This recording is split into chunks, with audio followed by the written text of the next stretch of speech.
Good morning. I don't know if it is morning when you're listening to this, but it's morning for me right now. This is 166A, the lecture that goes with Tuesday of week 14.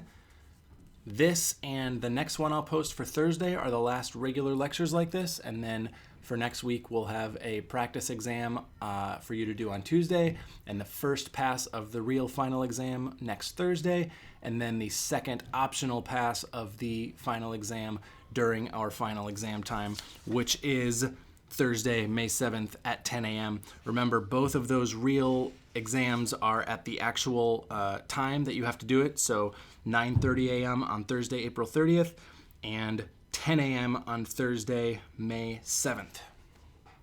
Let's start today with some short singing examples, and I'm going to show you a melody and give you a chance to pause and practice singing it yourself, and then I will sing it and play it so you can hear it and you can sing along with that if you want to. So take a look at this first one in C minor, and notice that in the third bar we're going to be arpeggiating the fully diminished 7th chord. So in C minor, B, D, F, A flat, all minor thirds, B to D, D to F, F to A flat. So be aware of that. And then the other measures are just arpeggiating the one chord. So let's try this. Here's the key, C minor.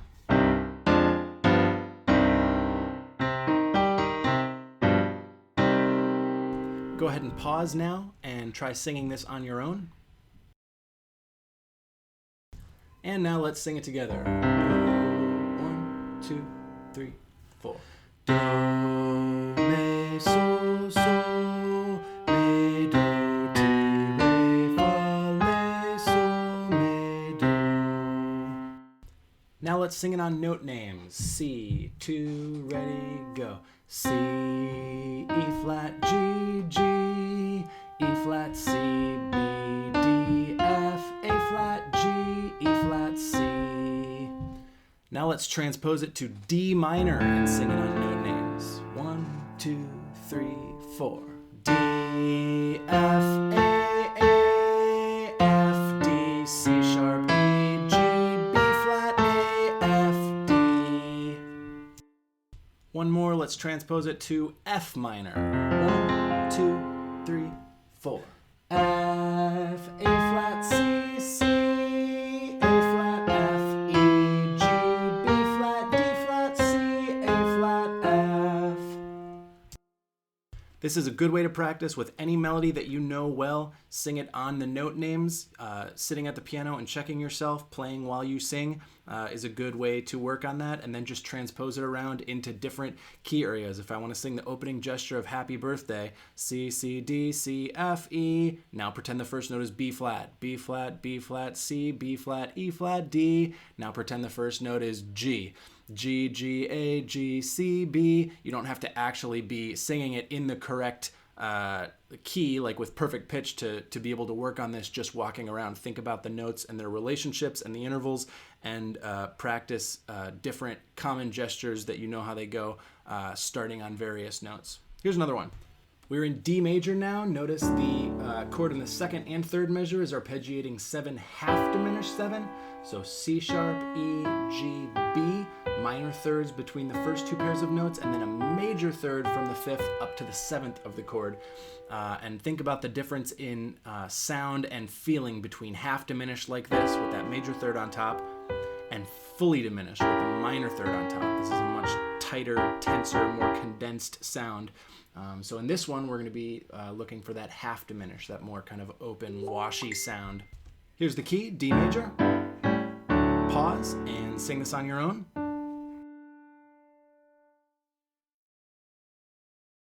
And now together. 1, 2, 3, 4. Do, mi, so, do, ti, re, fa, la, fa, re, ti, do. Now let's transpose to B flat major and sing it on note names. 1, 2, 3, 4.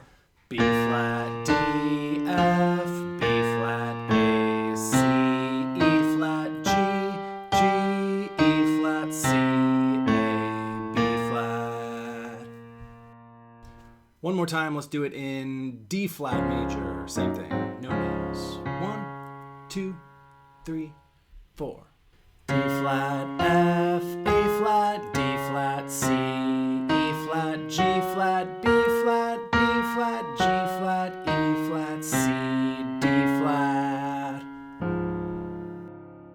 So if you take each of these exercises and sit down at the piano and try them in every single key, that would be a really good way to spend 25 minutes at some point here as you prepare for the last audit and the upcoming final exam.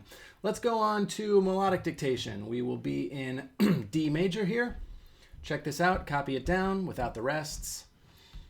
As always, like we've been talking about recently, make sure before you listen to this melody that you can quickly say what the different notes are that belong to each one of these Roman numerals. The leaps are not random.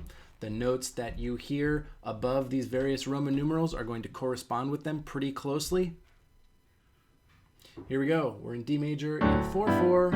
I'll play it once and you can go back for repeated hearings. Here it is. 1, 2, 3, 4.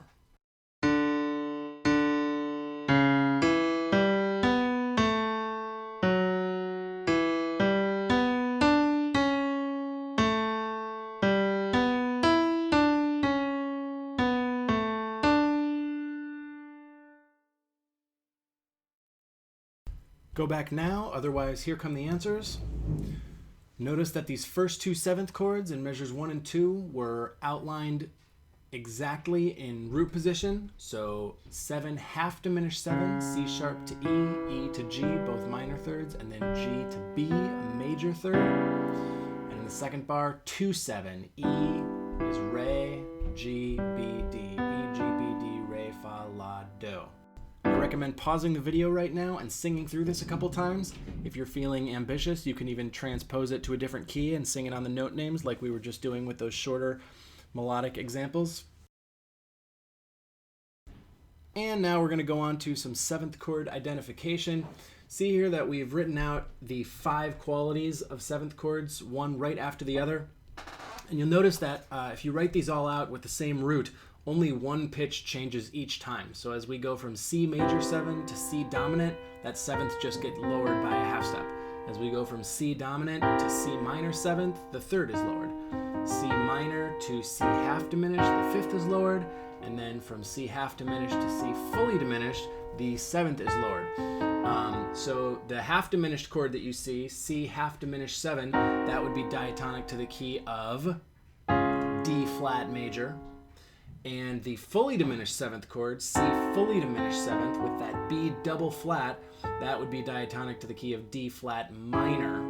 Not very common. So before we do this, you might want to sit at the piano, or you could just sing them and arpeggiate through each one of these 7th chords and really try and think about how it feels and what those intervals feel like and the difference between them. It's pretty easy if I say, is this a major 7th or a fully diminished 7th? But the difference between, say, minor 7 and half diminished is a little bit trickier. Any of the two that are next to each other, as we just said, are only going to have one note difference. So really be able to arpeggiate clearly up and down each one of these. And then let's go on and I will play 5 of these and you can write down which one you hear each time. Here we go. Number 1.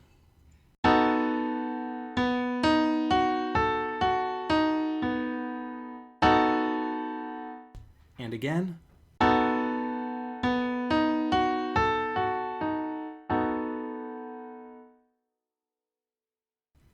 Number 2.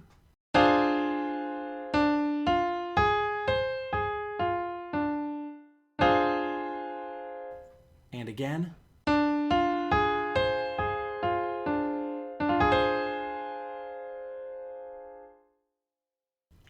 Number 3.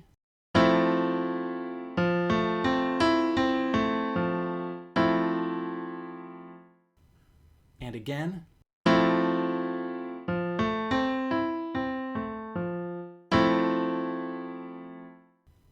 Number 4.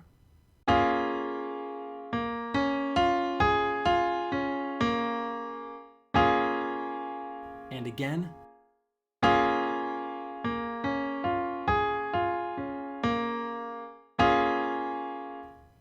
Number 5.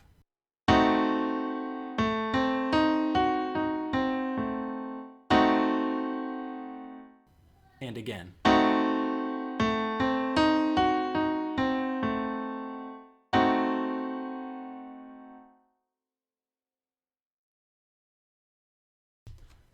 Here are the answers.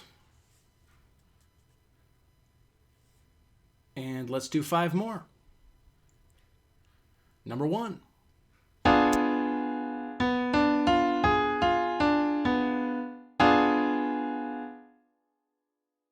And again.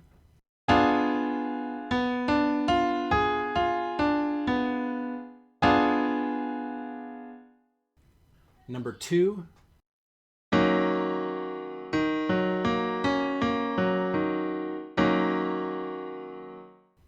And again.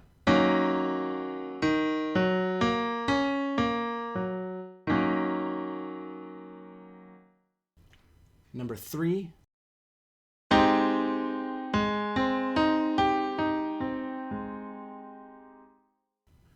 And again.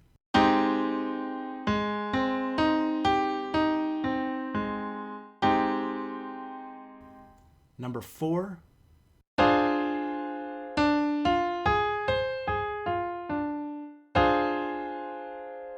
And again.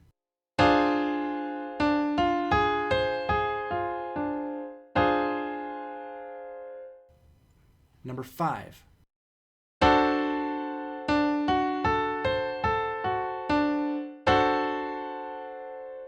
And again.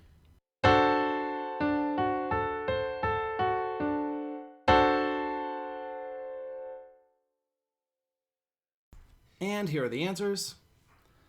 A good way to practice this, you might make a recording of yourself playing one of these and then pause and then say what it is. Do that 5 or 6 times and then make like 5 or 6 of those recordings. So you've got like 25 different chords where you can listen to it and then guess and then hear yourself say what it was.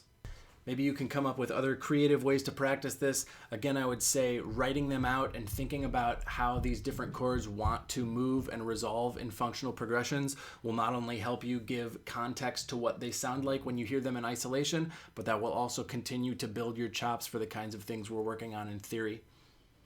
All right, let's do one more thing today. Let's read a rhythm. We're just gonna clap or sing this rhythm together. As you can see from my handwritten notes, I thought this one was hard. So we're in 5/8.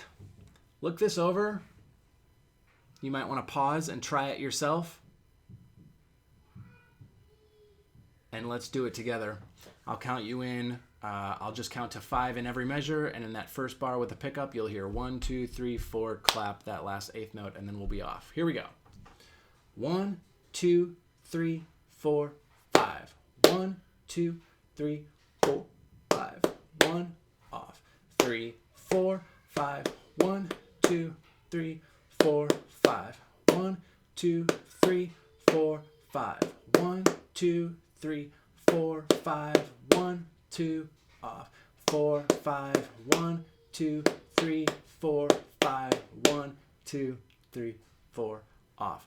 I thought I would screw up and have to do another take, but I got it right the first time. Go back and try that a few more times. Clap along with me, and then try it without me. And if you want to practice more rhythms like this, they are on page 199 in the sight singing book. That is all for today. I hope this was helpful. We will have one more class lecture to go with Thursday of this week, and then next week we will be into the practice exam next Tuesday and the first final exam next Thursday. Email me if you have any questions. Have a great day.